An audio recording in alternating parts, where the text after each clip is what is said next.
All right, here we are. Welcome to the first of our virtual coffee catch-ups. I am very excited to be here for, well, something that we decided we would roll out because unfortunately we have a lockdown in New Zealand and it is a bit of a bugger, but it's been something that I've been dying to do, is to try and get some more time with you guys and have a bit of catch up. So hey, why not? I enjoy myself a coffee, so let's do it and let's get into the coffee catch up. So before we get into it, Nimesh, I'm sorry that your coffee is getting cold, my friend.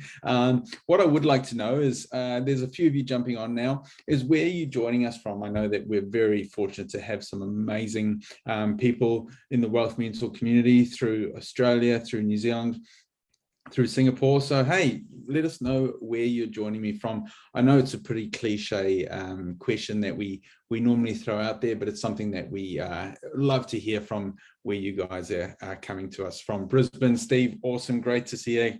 Ganeshan, awesome from Brisbane as well. I know Auckland, great, thanks guys. It's nice to have you here. And for those of you that are not watching this live and you're going to be watching the recording later on, make sure you comment as well. Jump in the chat. Let us know where you're coming from. It's awesome to hear from you guys. So, plan of attack for the coffee catch-ups. We're going to be running the coffee catch-ups at 12:30 New Zealand time every weekday. We'll be jumping in, having a bit of a chat around a few different elements. Make sure you guys bring your questions. It's awesome to answer any questions that we have. But what I'm really excited is that we're going to be bringing in some amazing guests. I've got a long list of guests lined up to bring to you guys. So if we end up having a slightly longer lockdown than we want, we can keep going. And hey, if this is a bit of a success and people enjoy it, then I'd love to carry on doing something along these lines, because it's awesome to interact and catch up with everybody. Like I said, we've got a great list of special guests coming on. Tomorrow, I've got an absolute treat for you guys, and you're going to really enjoy the session tomorrow. I have no doubt about that. So, right, let's get into it. What I want to start with is, most of you will be, around the wealth mentor community. You'll know a little bit about me, but I thought I'd just give you a quick little introduction as to who I am and how I've ended up, I guess, in front of this camera talking to you guys. So my career really started off as a tennis coach. Spent many years coaching tennis. Loved my time coaching tennis. Did pretty good. We coach a few students to national titles and coach New Zealand teams, which is really quite cool. And then me and my wife were at the stage where we were ready to buy a home. And well, for anyone that's gone out there and tried to buy a house without having any sort of knowledge around what it is you're doing, it's freaking scary. And you're like, never mind the fact that you're getting documents put in front of you, you're signing away, you have no idea what you're up to. You're looking at houses. I always joked around the fact that people go into houses to check out a house or potential property that they're looking to buy, and they just look around and look at the ceiling like, what are you actually looking at? But when you're going through that process, it's pretty scary. So we went through it trying to buy a first home for a while and just had no luck. Eventually, we had an agent by the name of Victoria say to us, have you heard about this TV show that helps first home buyers? So Karen and myself, we applied for this show, basic principle being that the parents buy the house, you renovate it, you sell it, and the profits then get moved on to the kids to get out there and buy a house. So we got on the show. It was a hell of an experience being on a reality TV show, and we ended up getting a bit of a bug for property. Property is something that is such a powerful investment vehicle. So just in the chat, who here is actually property investors? And if not property, what other vehicles are you guys investing in? Because part of this coffee catch up, I want to be starting to explore all the different elements within investment and different concepts and different ways that people are investing their money. So throw in the chat, let us know what the vehicle is that you guys are investing in. So anyway, property seemed like something that was pretty good option. The concept that you could actually buy an asset that could generate income for you, and at the same time, that asset that's generating income is appreciating in value. And often you can create a cash flow or an income stream that well outweighs what you're trading your time for. And this is something that, we're big on within the Wealth Mentor community, is around the concept of, well, let's start to change the concept of trading our time for money, because our time is such a valuable asset that all of us want to ensure that we're spending our time doing things that motivate us, that empower us, that change the people around us. So, property was definitely that vehicle. Went on to build a portfolio, went on to mentor many students. You can see a couple there, Tim Williamson, the name popping up there, a student that I worked with and done really well. It's really quite cool to see students that you work with and help other people to achieve some of the stuff that you've managed to achieve. And then I really enjoyed things so much that I was like, hey, why not? Let's buy Wealth Mentor. So my journey has gone from attending an event with Wealth Mentor to ended up buying Wealth Mentor, which has been a hell of a journey.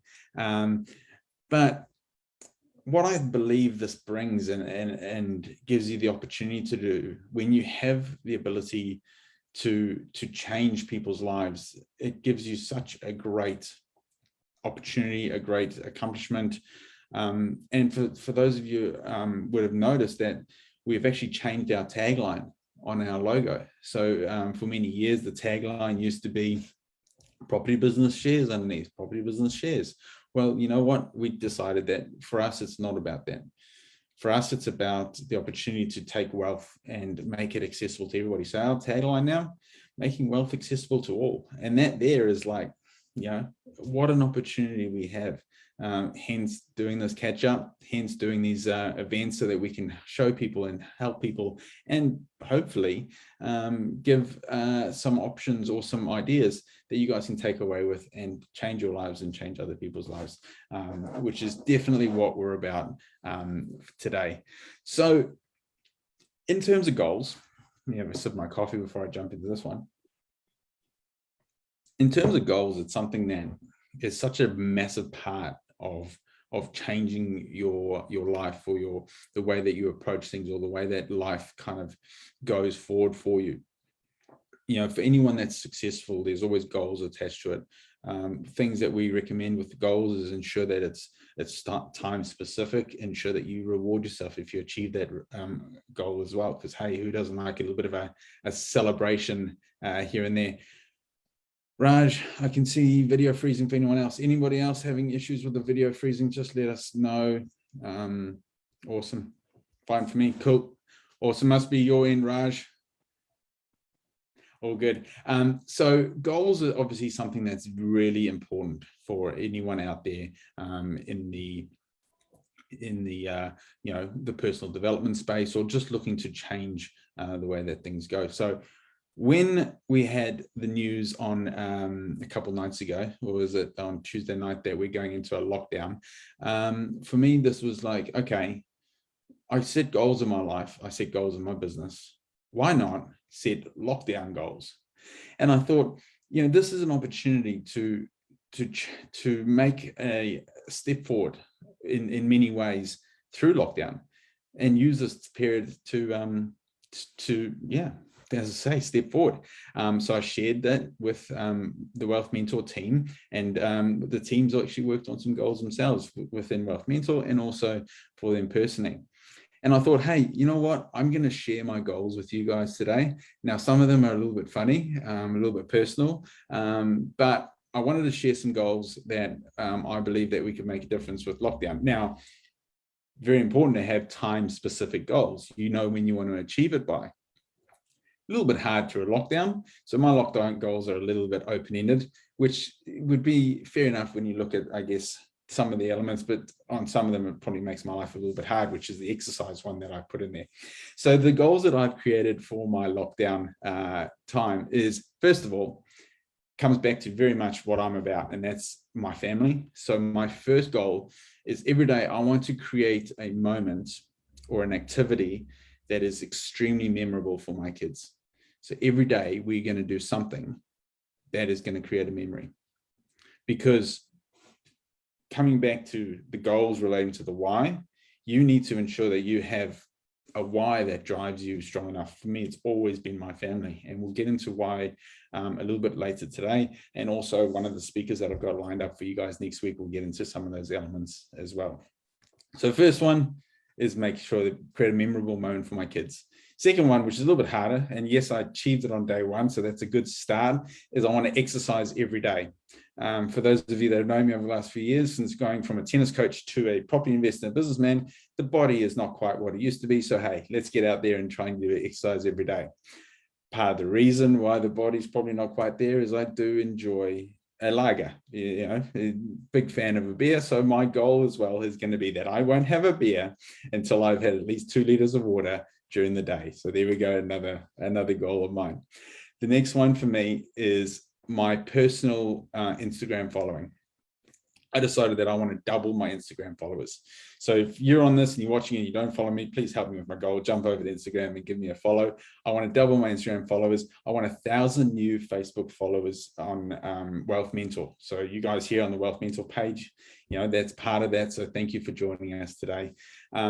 And I'd said 2 lockdown lunchtime webinars a week. Well, I guess I've gone to 5 because I'm doing them every day of the week, which is really, really cool.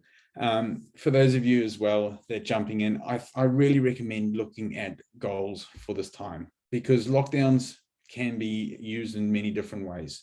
And it's interesting as well when you talk to the team about how they individually look at the lockdown goals. For some, it's about a regroup, but it's essential that you regroup with a goal as to what you want to achieve out of it. Use this time.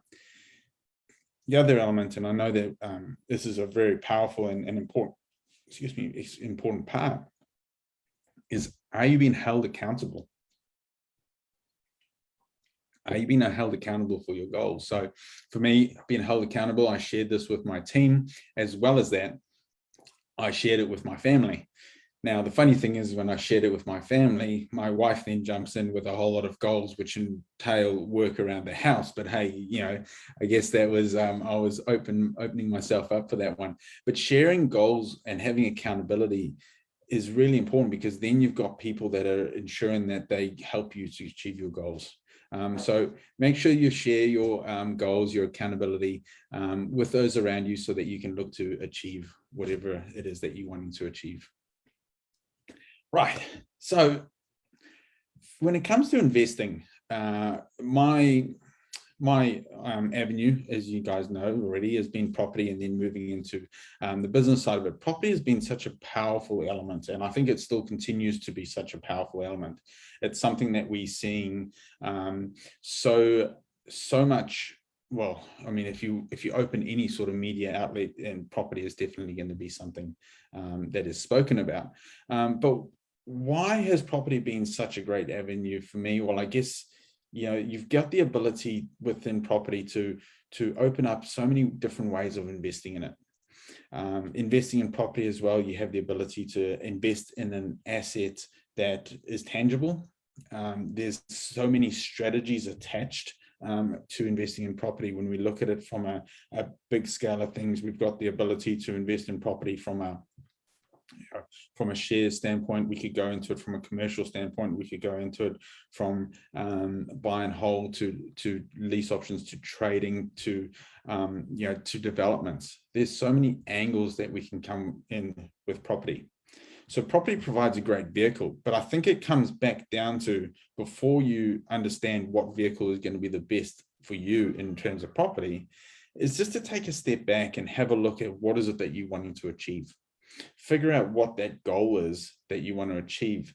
And then the property strategy is going to give you the vehicle in order to achieve what you guys want to achieve through property. So start with the end, start with the goal, start with the why. What is it that you will do when you can create the financial freedom or the wealth through property? What is that going to give you the ability to create? And then you can look at what that element looks like leading up to that. One of the interesting stats that gets thrown around is often how many people have actually created their wealth through property.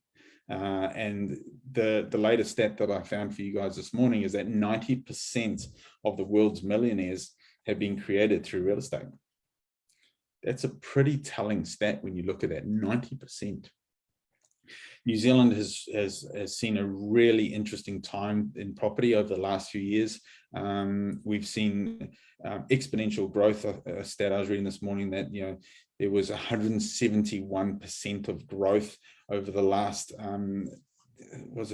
over the last 10 years, which is insane, compared to, it was Germany that they were comparing it to, which had 11% growth. So we've had exponential growth through that period. A big part of that growth has obviously come back down to the fact that we've had such a shortage of property, and I'll go into a bit of details around the shortage elements of property. So we've had unbelievable growth, and then on top of that, we've had this shortage of properties, but at the same time, we've had this concept of real estate investors being a negative stigma around it, which I feel is really disappointing and unfair, because I think real estate investors provide a great service to your tenants. We're not talking about slumlords here. We're talking about creating an asset or creating a livable home for your tenants. Yes, you're getting paid for making that investment, but so you are the one who has gone in and made the investment and looked to take that step into property. So really important, guys, that when we look at it from the standpoint of what property looks like in New Zealand, that we realize that as real estate investors, we are actually making a difference to the underlying shortage. Now, a hell of a stat that I've got for you guys is the shortage of property that we got. Now, my guest speaker tomorrow is one of the most amazing energy when it comes to property and comes to what is achieved within property is substantial. Someone who is well over 700 homes he's built. He's doing multiple subdivisions. He's going to be joining us tomorrow. He was on the panel at the recent construction event down in Wellington, which consisted of many speakers over 3 days. He was one of the main speakers, and he brought me this stat, which basically tells us that we are going to be anywhere between 15,000 and 30,000 houses short annually for the next 10 years. And this goes on top of the already 40,000 houses short that we are in New Zealand. That is a huge telling stat. I'm going to tell that again because I think it's really quite a powerful element. 15 to 30,000 houses short. Now, this is obviously quite a broad number, but bearing in mind that it depends on what type of properties are bought and kind of dwellings per year for the next 10 years on top of the already 40,000 houses short. It is essential now that we are creating properties and looking to help with that shortage of properties, because when the same time it's meant that we've seen a huge amount of emergency housing and a shortage of emergency housing and a huge cost to the government as well when it comes to emergency housing. So I think when we think strategies, it's really important when I talk to any of our students that we're looking at cash flow generating asset, cash flow generating property, high income generating, high yielding, but having the ability to create best use of land. So do we have the ability to develop the land and create more dwellings on it? That as well is going to have tax benefits because of what we've seen with some changes within the tax laws within New Zealand. And it's essential that we are most tax efficient as possible. We're not here to be tax avoidance. We're talking about tax efficiency. So having a clear strategy in terms of what's happening within the market is also really important. And we'll touch on a lot of those things over the next few coffee catch-ups and hopefully give you guys some really great ideas and concepts that you can work through leading up to your investing. Now, some of the other elements that are obviously looking at property while we've had a lockdown, I think that the lockdown is not going to affect us a hell of a lot because, well, we've been here, done that, and we're accustomed to it. What it has seen as well, though, is no changes to the OCR official cash rate announced yesterday. So we're probably not going to see too much interest rate movement while we're in this situation. But at the end of the day, you should be buying high cash flowing properties that have a buffer. So if there is any interest rate movements, we're still ensuring that we're getting cash flow out of the properties. Cash flow is really the key element that we're working towards. I mentioned emergency housing, and this is a stat that I have shared with some of our students before, but I need to share it again. And I'm going to take it slow because I think I really want you guys to grasp the concept of this stat. The national median rent for a 2-bedroom flat is $425 per week. By contrast, the government is currently spending $900,000 per day for 6,641 transitional housing spaces. This equates to $135 per space per day, or $948 per week. How insane is that? We're talking about $900,000 per day in emergency housing. So what this shows, once again, demand and supply. I know that if I'm investing in an asset or I'm investing in anything, I'm going to make sure that there's a demand for whatever my investment is. And I guess it doesn't get any bigger in terms of an investment here. So there's opportunities in terms of knowing that there's a demand for your product. At the same time, I believe there's a real opportunity now for investors to take advantage of what the healthy homes standards have brought in. What we've seen is there's a lot of slumlord or lazy investors who are out there who haven't brought their properties up to standard, who are not out there getting their properties and providing the property that I believe you should be anyway to your tenants. Maybe some of the healthy home standards are probably a little bit extreme on some elements, but hey, at the end of the day, we're providing a great product for our tenants. But what we've seen is properties coming to market that need that work done to it to get it up to standard. And this here is a great opportunity for us in order to make sure that we can secure properties. And again, like I mentioned before, use the opportunity to use developments, subdivisions, which again is going to help to drive cash or drive yield and ensure that our investments are achieving all that they should. Oh, right. That half an hour that I had planned is pretty much all up. I can't believe that has gone so quickly. But the good thing is we're going to be doing it all again tomorrow. Any questions, please throw them in the chat. I would love to answer any of your questions now. We've got a few more minutes before we end the session. So I'd love to answer any questions. Now, tomorrow on the show, I've got Paul Southey joining us, who, like I mentioned before, was at the massive conference in Wellington. He has won many awards at the New Zealand Housing House and Land. He has done awesome stuff. He'll be joining us tomorrow, and I know that he's been doing work on bringing you guys some really telling information in regards to what is happening in the market. He is building properties all through the regions, and it will be a great asset for you guys tomorrow. So make sure you don't miss that one. If you guys have any questions, please jump in, throw them in the chat. Would love to answer them. Also would love to take any questions that you guys maybe don't want to share in the chat. Hit me up. Like I said, I'm here to double my Instagram followers is one of my goals. So why not? Let's hit me up on Instagram and ask me any questions. As well as that, if you would like to join me on the coffee catch up, I would love a friend. So if you guys would like to join me, Raj, I think we maybe need to have a chat because I know you're doing some pretty awesome stuff. So hit me up, send me a DM. I'd love to hear from you guys. It's been great to catch up. You guys enjoy your lockdown, set those goals, smash it, because hey, why not? Have an awesome day. And most importantly, don't forget to stay awesome.